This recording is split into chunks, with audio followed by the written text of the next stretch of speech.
على الصلاة.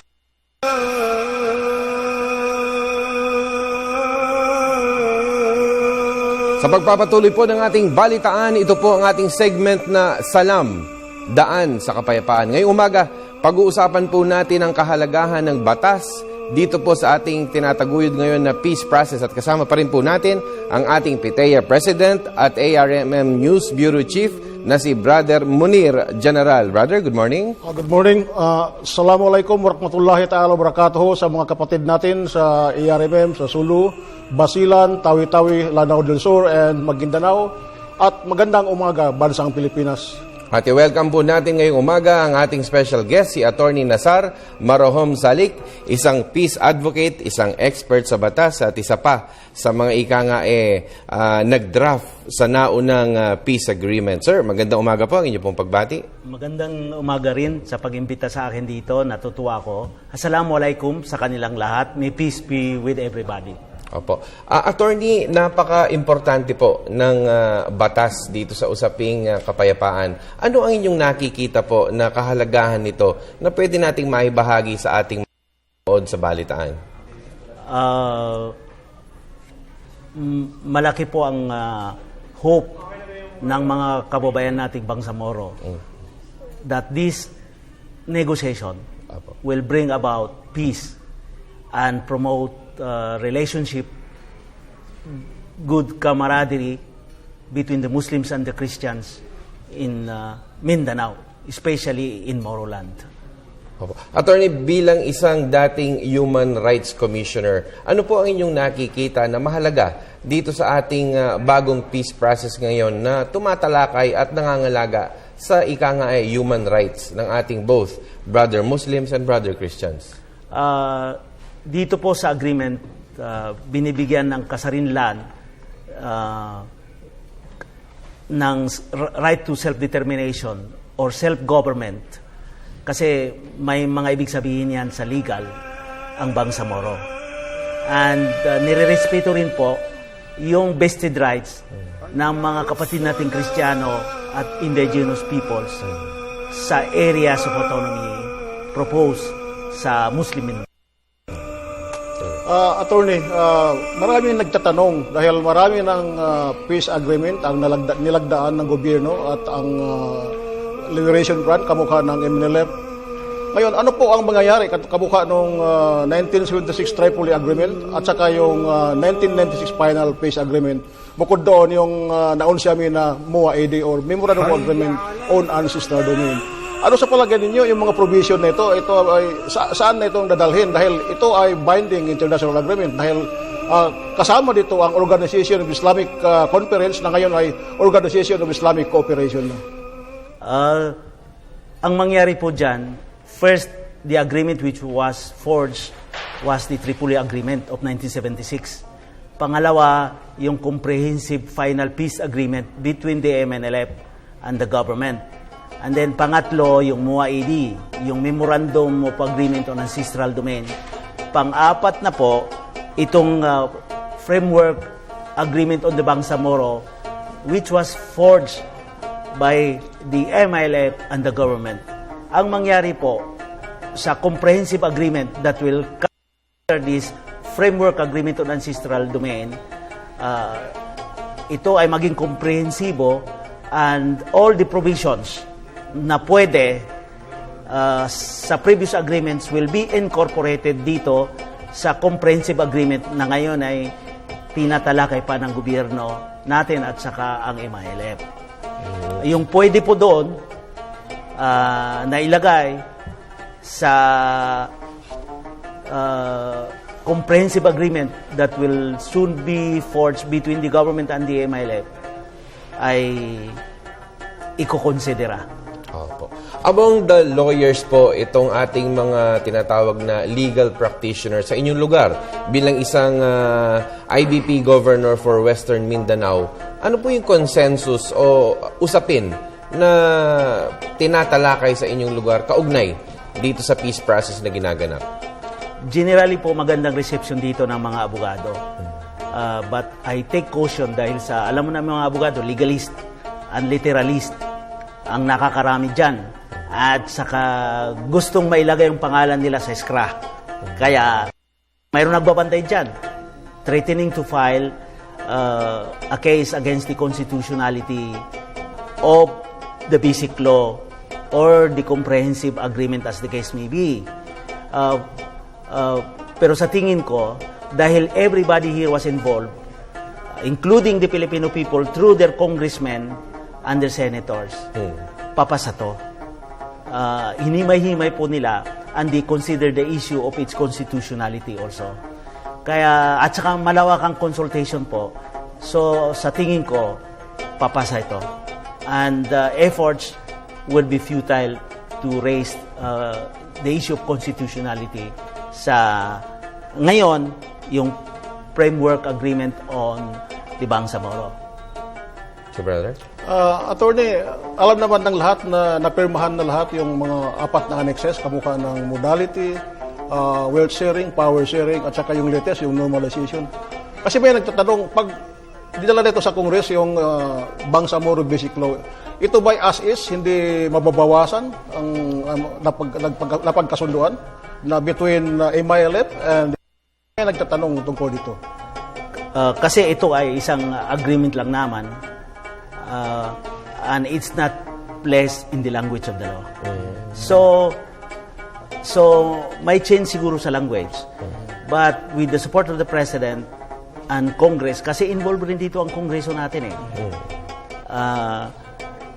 it will not depart from the provisions of previous agreements. Sa lingwahe lang siguro. Kasi iba ang language ng agreement at saka yung law.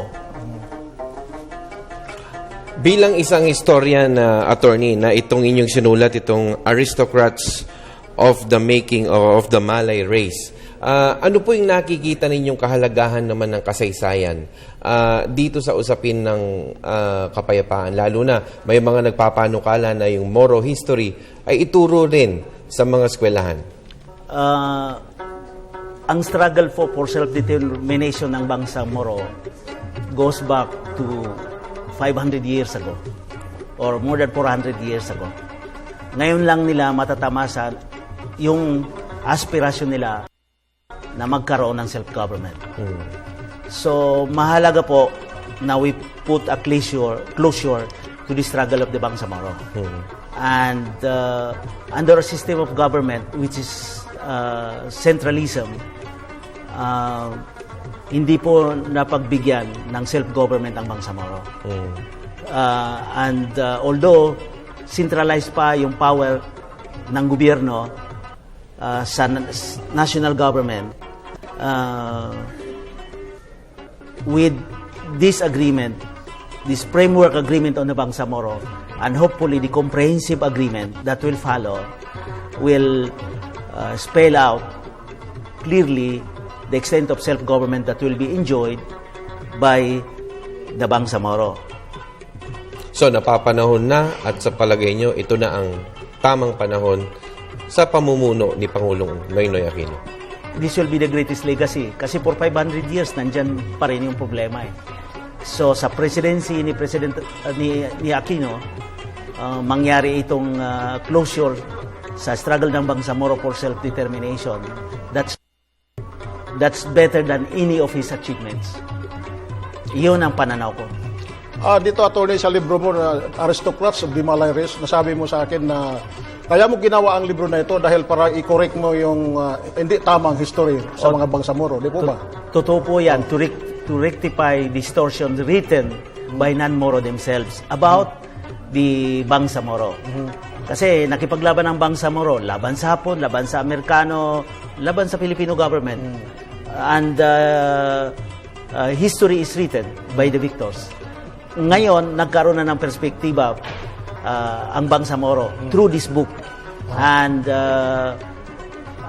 mahalaga na maituro to sa kung hindi sa all levels of education, sa tertiary level lang, para maintindihan nila yung history ng Bangsamoro na ito ay parte ng history ng Filipino people. Kasi ngayon, hindi tinuturo yan minsan cognate lang yan At saka cognate lang yan sa iilan na university. For example, UP, MSU, and Centro Scholar yata. Pero kung papasa yung isang panukala sa Kongreso by our Muslim representatives there, na kailangan ituro ang history ng Bangsamoro sa tertiary level and in all schools, pwedeng mawala yung prejudices against the Muslims. And then maintindihan yung kapwa nilang brother Muslims, and there will be no problem about forging peace more than what the expected comprehensive agreement between the Bangsamoro and the Philippine government could afford. Well said, Attorney Nasser Marohomsalik. Katatapos lang ng EDSA Revolution, anniversary ng EDSA Revolution. Ngayon, mayroon din mga Muslim Filipinos na nakibahagi, nag-participate sa EDSA Revolution noong 1986. Nasaksihan ko yun nung nasa dyaryo pa ako. Ngayon, di po ba mayroon resolution number 10 pinalabas ang post-EDSA Senate na tungkol sa mga Muslim? Ano po ba ito? Ito pong Senate resolution was authored by Senator Maglapos himself, kung saan binibigyan ng karapatan yung Bangsamoro na mag-participate in national affairs, in all central agencies of the government, but this was forgotten. Ngayon, wala tayong justice ng Supreme Court. Sa Tripoli Agreement, that was the only provision which was close-ended, final. Kaya nagkaroon tayo ng justice ng Supreme Court in the person of Justice Bidin. Nung namatay siya, wala nang successor. So, isa yon sa hinaing ng mga Muslim na there was this policy, but the Philippine government is not observing it. Only a portion of time. So, siguro kailangan review ito, and then government must realize something in this resolution. Itong factoring in our domestic and foreign policy, the problem in Mindanao, which is now being resolved between the government and the MILF. Okay, Attorney Nasser, pakaganda po ng ating diskusyon, pero Brother Munir, mukhang talagang yung oras natin ay kulang. Oo, medyo na ng oras natin, gipit na gipit sa oras, ganun pa man. Ako ay nagkapasalamat sa ating mga kaibigan, kapatid sa ERMM, sa Sulu, kamukha ni Mayor Jose namin, sa Tawi-Tawi na sumusubaybay sa Salam, si Nasser Cadel at saka si Ching Cadel at saka si Johnny Lee, sa Lanao del Sur, sa Marawi, si Shamira Guto, at saka sa Basilan, si Yusuf Mando, at saka si Tourism Assistant Secretary Bay Shalimar Candao. Ito yung mga sumusubaybay sa Salam. Okay, Attorney Nasser, ang inyong pong final message sa ating mga kabalitaan. I am full of hope that this negotiation between the MILF and the government will bring peace finally to Mindanao and address the issue of self-determination of the Bangsamoro. Huwag po nating husgahan as early as now. We wait at saka lawakan natin ang vista natin, pag-iisip natin. And if there is a need for us to study more, pag-aaralan po natin ang history ng Bangsamoro, ang nangyari in the past. By then, we will appreciate really what this peace agreement is all about. Maraming salamat po. Yan ang ating Salam-daan sa kapayapaan. Magpapatuloy po ang balitaan makalipas ang ilang paalala.